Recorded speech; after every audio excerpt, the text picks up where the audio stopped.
اعوذ باللہ من الشیطان الرجیم بسم اللہ الرحمن الرحیم وَيُؤْثِرُونَ عَلَىٰ أَنفُسِهِمْ وَلَوْ كَانَ بِهِمْ خَصَاصَةٌ صدق اللہ العظیم۔ قال النبی صلی اللہ علیہ وسلم من كان فی حاجت اخیہ کان اللہ فی حاجتہ، او کما قال النبی صلی اللہ علیہ وسلم۔ صدق اللہ العظیم و صدق رسولہ النبی الکریم۔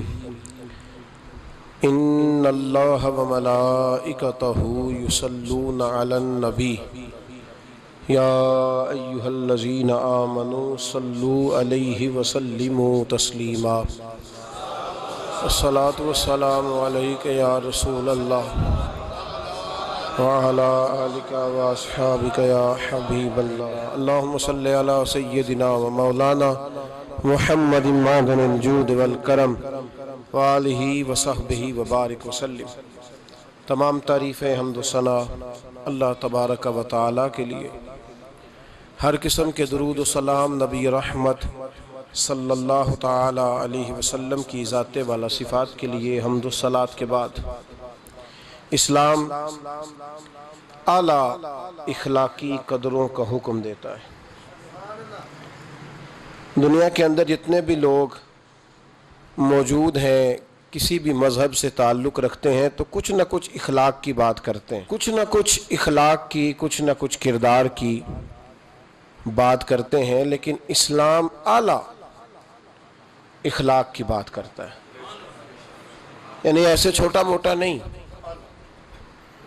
ٹھیک ہے، تھوڑا بہت آپ نے کسی کے ساتھ کوئی خیر کا کام کر دیا، کبھی وہ آیا تھا جی میں نے تھوڑی بہت خدمت کر دی، تو یہ تو ساری دنیا کرتی ہے، تو ہلکا پھلکا نہیں۔ اسلام تو حضور صلی اللہ تعالی علیہ وسلم نے فرمایا میں اخلاق کی جو بلند ترین معیار تھا نا، اس کی بھی تکمیل کرنے کے لیے دنیا میں آیا ہوں۔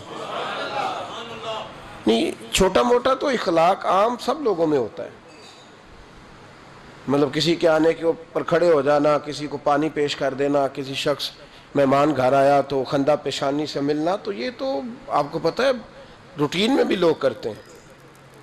تو یہ جو کنتم خیر امت بہترین امت ہے، تو اس کا انداز کوئی تھوڑا سا لوگوں سے مختلف ہونا چاہیے۔ میرے نبی کریم علیہ السلام نے جو اخلاقی قدریں ہمیں عطا فرمائیں، ان میں کچھ چیزوں پر بڑا زور دیا۔ ان میں ایک اہم اور بنیادی چیزوں میں سے، اخلاق کی بنیادی چیزوں میں سے ایک بات اللہ کے محبوب علیہ السلام نے ہمیں یہ عطا فرمائی ہے کہ تم نے اپنی ذات سے اوپر اٹھ کر سوچنا ہے، خود غرضی کی زندگی نہیں گزارنی۔ میرا گھر، میرے بچے، میری عزت، میں تھوڑی دیر کے بعد پھر میں، اور شام کو پھر دوبارہ میں، میری سنی نہیں گئی، میری مانی نہیں گئی، مجھ سے پوچھا نہیں گیا، میں خدمت گزار، میں فلاں، اس سے نکلیں۔ بس میرا گھر بن جائے، میرے بچے سیٹ ہو جائیں، میں ٹھیک ہو جاؤں، بھائی بھی جائے، بہن بھی جائے، پڑوسی بھی جائے، سب جائیں، میرا معاملہ بالکل مضبوط ہو جائے، مجھے کسی سے کیا لگے۔ یہ چھوٹی سی سوچ ہے، خود غرضی کی، خود غرضی کی سوچ ہے، یعنی اپنی ذات کے۔ میرے رسول کریم علیہ السلام نے کیا خوبصورت بات ارشاد فرمائی، فرمایا من کان فی حاجت اخیہ کان اللہ فی حاجتہ۔ فرمایا جو اپنے بھائی کی ضرورت پوری کرنے میں لگ جائے گا نا، اللہ اس کی ضرورتیں پوری فرما دے گا۔ بہت موٹی سی بات ہے کہ تو اپنی سوچ تھوڑی کھلی کرنا یار، وسیع تھوڑا سا ذہن بنا۔ یہ حماقت ہے کہ انسان اس چکر میں الجھ جائے، اپنے آپ کو تھوڑا سا اخلاق کے بلند معیار پر لانے کی کوشش کریں، کسی کے لیے کوئی چیز قربان کریں۔ قرآن مجید کی جو آیت سورہ حشر کی آیت نمبر 9 کا کچھ حصہ میں نے پڑھا ہے، اللہ کریم نے صحابہ کی تعریف کی، فرمایا وَيُؤْثِرُونَ عَلَىٰ أَنفُسِهِمْ، وہ دوسروں کے لیے قربانی دے دیتے ہیں، احصار کر دیتے ہیں، چیزیں دوسروں کو دے دیتے ہیں، اور لفظ یہ ہے وَلَوْ كَانَ بِهِمْ خَصَاصَةٌ، اگرچہ انہیں خود اس چیز کی بڑی زیادہ ضرورت بھی کیوں نہ ہو۔ یعنی ایسا نہیں ہے کہ 1 لاکھ ہے تو اس میں سے 10,000 دے دیتے ہیں، بلکہ 1 لاکھ ہے اور اس کی ضرورت بھی ہے، سویرے کسی کو دینا ہے، وَلَوْ كَانَ بِهِمْ خَصَاصَةٌ، انہیں حاجت ہے شدید، لیکن جب ان کے بھائی نے آ کے سوال کیا ہے تو انہوں نے اپنی حاجت نہیں دیکھی، اپنے بھائی کی ضرورت دیکھی ہے۔ یہ وہ اخلاق ہے جو قرآن پاک نے بیان فرمایا۔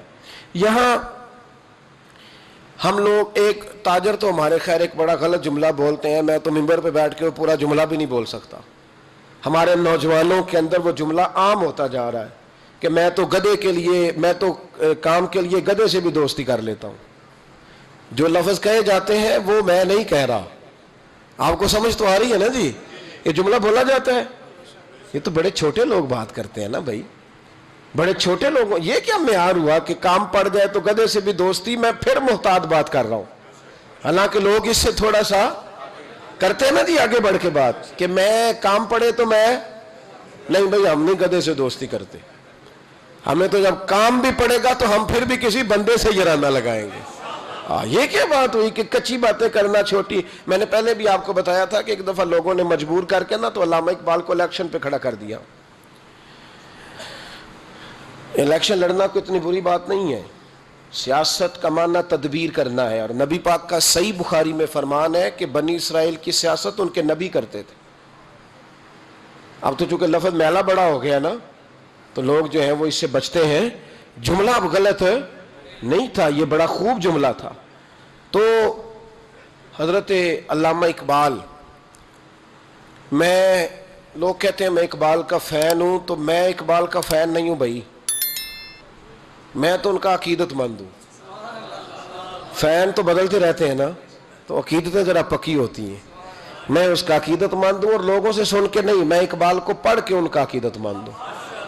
اور بس یہ میرا ذہن ہے کہ اقبال بڑا ہی اپدیشک ہے، یہ تو دل باتوں میں بھی مو لیتا ہے۔ کیا بات ہے اس شخص کی؟ تو یہ لاہور میں نا لوگوں نے مجبور کیا کہ آپ کہتے ہیں پاکستان بننا ہے تو پھر مسلم لیگ کے الیکشن پہ ٹکٹ پہ آپ الیکشن لڑے۔ اب ہر بات یہ ہمیں وضاحت کرنی پڑتی ہے، یہ والی مسلم لیگ نہیں جو اس وقت مسلم لیگ تھی۔ اب یہاں کوئی جملہ کہہ دے تو پکڑا جاتا ہے نا فٹافٹ، تو وہ والی مسلم لیگ جس کا مقابلہ کانگریس کے تھا ہندوؤں کے ساتھ تھا، تو الیکشن لڑے۔ مولانا محمد بخش مسلم رحمۃ اللہ علیہ لکھتے ہیں کہ اقبال نے نا لاہور کے ایک حلقے سے کاغذات جمع کرائے، تو کانگریس والوں نے اقبال کے، کوئی بھی برادری چھوٹی نہیں ہوتی، پر ہندو اپنی برادری میں جس کو چوڑا کہتے تھے نا، اس کو اقبال کے مقابلے میں الیکشن پہ کھڑا کر دیا۔ اقبال نے آج کاغذ جمع کرائے تو اگلے دن وہ بندہ جمع کرا کے آئے تو تیسرے دن علامہ اقبال کاغذ واپس لے آئے۔ کہا یہ کیا بات ہوئی؟ تو کہنے لگے یار دشمن بھی تو کوئی پائے کا ہونا چاہیے نا، اب مطلب کس سے مقابلہ کروں؟ اس بندے کے ساتھ الیکشن لڑوں؟ میرا کوئی معیار تو نہیں نا کہ میں اس کے مقابلے میں الیکشن لڑوں۔ لوگوں نے بڑا مجبور کیا کہ اقبال وہ ہندو پراپوگنڈا کر رہے ہیں، کانگریس شور کر رہی ہے، کہ اقبال ڈر گیا۔ کہنے لگا جی میں بالکل ڈر گیا ہوں، مطلب بندہ بھی تو کوئی کام کا ہونا چاہیے نا، دشمن بھی تو کوئی چج کا ہونا کہ بندہ اس کا مقابلہ کرے۔ یہ ہمارے کئی سنگی لے آتے کہتے ہیں یہ کلپ سنیں جی فلانا بندہ اعتراض کر رہا ہے فلاں دین کی بات پر، تو میں نے کہا ہر ایک کا ہم جواب دیں گے، ہر ایک کا کوئی بندہ معیاری ہونا، کوئی ٹھوس بات کرے، کوئی دلیل ہو، اس کا جواب دیں گے۔ اس کا جواب دے کے تو اسے اہم کرنے والی بات ہے، یہ تو اہم ہو جائے گا اگر اس کا جواب دیا، تو ہم اسے اہم نہیں کرنا چاہتے۔ معیاری ہونا چاہیے انسان کو۔ اتنی کمزور، وہ محمود غزنوی کے زمانے میں نا ایک چھوٹے سے آدمی نے اٹھ کے، جس کے ایک چھوٹی سی ریاست کا وہ سربراہ تھا، تو اس نے اٹھ کے کہا کہ میں نے محمود غزنوی سے لڑائی کرنی ہے۔ تو محمود کا نا ایک وزیر پیغام لے کے آیا کہ وہ فلانے چھوٹی سی ریاست ہے ہندوؤں کی، وہ کہتا ہے محمود غزنوی سے جنگ کرنی ہے۔ سمجھ آ رہی ہے نا میری بات کی آپ حضرت؟ تو وہ آپ تیاری کر لیں۔ تو محمود کہنے لگا میرا دل کرتا ہے کہ تجھے باندھ کے نا اندر تو کوڑے ماروں، اب میں اس پاگل سے جنگ کروں گا؟ محمود کا مقابلہ کرنا ہے تو ہندو کو تگڑا بندہ لے کے آئے، کوئی معیاری آدمی لائے، معیاری، اس کا کوئی معیار ہو، کوئی سٹیٹس ہو۔ یعنی اتنی چھوٹی بات کرنا کہ میں تو دوستی کر لیتا ہوں گدھے سے بھی مجھے کام پڑ جائے، گدھے نے گدھا ہی رہنا ہے، گدھے سے جس کو کام پڑے اب اس کو کیا کہا جائے؟ تو اتنا مطلب کچا، اور یہ بڑے بڑے سیانے تاجروں میں جملہ بولا جاتا ہے، اور بچوں کو پڑھایا جاتا ہے کہ کام نکالو اپنا۔ بھائی ہم نہیں اپنا کام نکالیں گے، معیار قائم رکھیں گے، معیار اصل ہے۔ آپ کبھی بھی اونچے معیار کی بات کریں، چھوٹی بات کبھی بھی نہ کریں۔ قربانی جو ہوتی ہے نا، اثار، یہ آدمی کا قد بڑا کرتا ہے۔ امام غزالی رحمۃ اللہ علیہ فرماتے ہیں جس بندے کا رونے کا پروگرام بن جاتا ہے نا ساری زندگی اور روتا ہی رہتا ہے، کیونکہ حضور علیہ السلام نے فرمایا کہ اللہ بندے کے گمان کے قریب ہوتا ہے. تو فرمایا جس کا ارادہ بن جائے نا یا اللہ مجھے دے، میں تیری مخلوق میں بانٹوں گا، تو اللہ اسے اتنا دیتا ہے کہ اسے بانٹنے والا بنا دیتا ہے. تھوڑا معیار تو بلند کرے نا سوچ کا تھوڑا معیار. ایک بات آپ سے عرض کرنی ہے، تھوڑی بزرگ کچھ چیزیں سمجھاتے ہیں نا جی، تو کئی دفعہ وہ باتیں سمجھنی پڑتی ہیں. ایک درویش کے پاس کچھ دنیا دار آ گئے، دو بندے آ کے کہنے لگے بابا جی یہ جو آپ درویش لوگ علماء صوفیاء اعتراض کرتے ہیں کہ دنیا دار بڑے غلط ہیں، تو کیا ہمارے اندر کیا غلطی ہے؟ آپ ہمیں حکم کریں. ہم ایک دوسرے سے پیار کرتے ہیں تو آپ ہر وقت تنقید کرتے ہیں کہ دنیا دار ٹھیک نہیں ہوتا، مال کا حریص ٹھیک نہیں ہوتا، لالچی ٹھیک نہیں ہوتا. آپ بتائیں کیا مسئلہ ہے؟ درویش بھی تو دنیا داری کرتے ہیں نا، روٹی کھاتے ہیں، اچھے کپڑے پہنتے ہیں، تو ہم کرتے ہیں تو دنیا دار، اور تم کرو تو. سمجھ آ رہی ہے کہ نہیں آپ حضرات کو؟ اللہ تعالیٰ آپ کو جزائے خیر عطا فرمائے. ادھر دیکھیں ذرا زیادہ غور کریں میری بات. تنقید کی، دو تاجر دنیا دار آئے، تنقید کری. کہا جناب یہ کیا بات ہوئی کہ آپ بھی روٹی کھاتے ہیں ہم بھی کھاتے ہیں، آپ بھی کپڑے پہنتے ہیں ہم بھی پہنتے ہیں، تو ہم کریں تو دنیا دار اور آپ کریں تو دین دار. تو حضرت صاحب فرمانے لگے چلو تجربہ نہ کرا دے تھوڑا سا. نے کہا جناب کرا دو.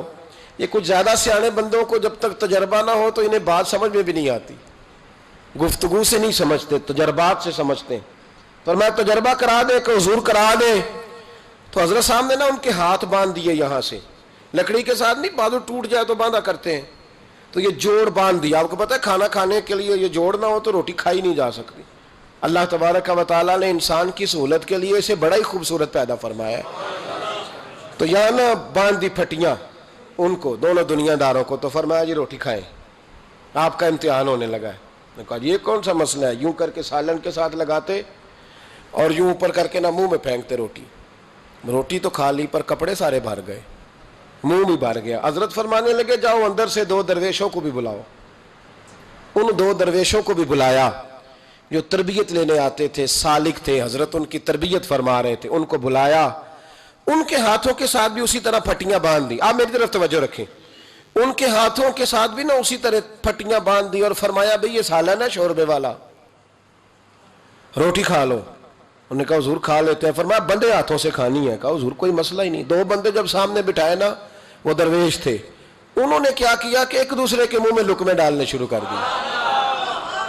انہوں نے نا ایک دوسرے کے منہ میں روٹی کے لقمے ڈالنے شروع کر دیے. اس کا بھی پیٹ بھر گیا اور اس کا بھی پیٹ بھر گیا. تو حضرت فرمانے لگے یہ درویش اور دنیا دار کے کھانے کا طریقہ ہے. پیٹ ہمارا بھی بھر گیا ہے پر کپڑے بھی بچ گئے ہیں. پیٹ تمہارا بھی بھرا ہے پر کپڑے بچے بے قدرہ کچھ قدر نہ جاتی، کیتی خوب تسلی ہوں اے دنیا دار پجاری زردے کتیاں دے گل ٹلی. حضور علیہ السلام نے فرمایا کہ دنیا مردار ہے اور طلب کرنے والا کتا ہے. اتنے سخت لفظ بیان کیے. روٹی تو کھا ہی لی ہے ان دونوں نے بھی، لیکن تھوڑا سا نا اپنی ذات سے اٹھ کر سوچا ہے. کہا کوئی حرج نہیں، دوسرے کے منہ میں لقمہ ڈالیں گے تو اللہ فضل فرمائے گا. ایک دوسرے کے منہ میں ڈالتے رہے تو روٹی بھی کھا لی اور کپڑے بھی. روٹی تم نے بھی کھائی ہے پر تمہارے کپڑے بچے. آج بڑی دنیا روٹی کھاتی ہے پر کپڑے بچتے. کبھی کوئی دھبا لگتا ہے، کبھی کوئی دھبا لگتا ہے، کبھی حرام کا، کبھی نجائز کا، کبھی چوری کا، کبھی ڈکیتی کا. روٹی کھاؤ پر دھبے تو نہ لگاؤ. دامان توکل کی یہ خوبی ہے کہ اس پر پیوند لگے ہوتے پر دھبے نہیں ہوتے. بھائی جب آپ دوسرے کے منہ میں لقمہ ڈالنے کا پروگرام بناتے تو پیٹ تو اللہ بھاری دیتا ہے پر پھر اللہ آپ کے کپڑوں کو بڑی سفیدی عطا کرتا ہے، پھر روشنی ملتی ہے.